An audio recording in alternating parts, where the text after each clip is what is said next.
வணக்கம். எஸ்ஐஆர் தமிழ்நாடு, அதை தமிழ்நாட்டில் கொண்டு வந்தாங்களா சிறப்பு வாக்காளர் திருத்தம்.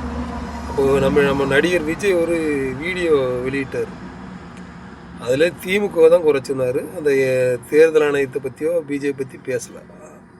இப்போ நம்ம ஒரு சின்ன வீடியோ பதிவு போட்டிருந்தோம்.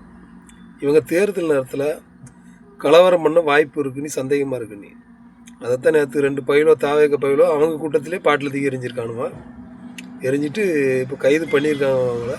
ஆதவர்ஜினா புரோக்கர் ஆதவர்ஜினா இருக்கார்ல, அவர் சம்மந்தம் இல்லாமல் இதுக்கு திமுக மேலே ஸ்டாலின் மேலே பழிய போட்டிருக்காரு. ஆனால் இப்போ அவங்க கைது பண்ணிட்டாங்க. இதுக்கு இனி அவங்க அதை பற்றி பேச மாட்டாங்க. அப்பவும் திமுக தான் குறைச்சலாம். நடிகர் விஜய் அதை பற்றி பேசவே மாட்டார்.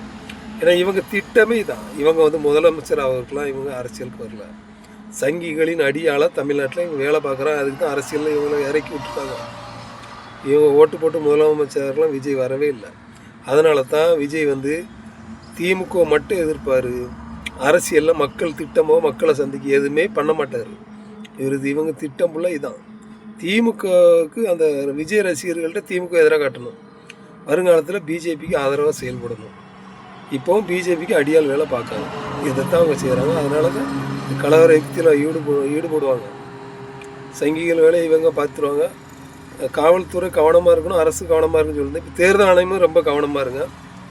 ஏன்னா இவங்க பல சாவுகளை தாண்டி தான் வந்திருக்காங்க. தெரியுதுல, கரூர் சம்பவம் இதெல்லாம் கருத்தில் கொண்டு ரொம்ப கவனமாக இருங்க. இவங்ககிட்ட பொதுமக்களும் இந்த விஜய் ரசிகர்கள்கிட்ட தவக்கிட்ட கொஞ்சம் கவனமாக இருங்க. ஏன்னா அவங்க கூட்டத்தில் அவன் பாட்டில் எரிஞ்சிருக்கான்னா இவங்க பண்ணுற தப்பை இவங்க மறுக்கவே மாட்டாங்க. அதுக்கு மன்னிப்பு கேட்க மாட்டாங்க.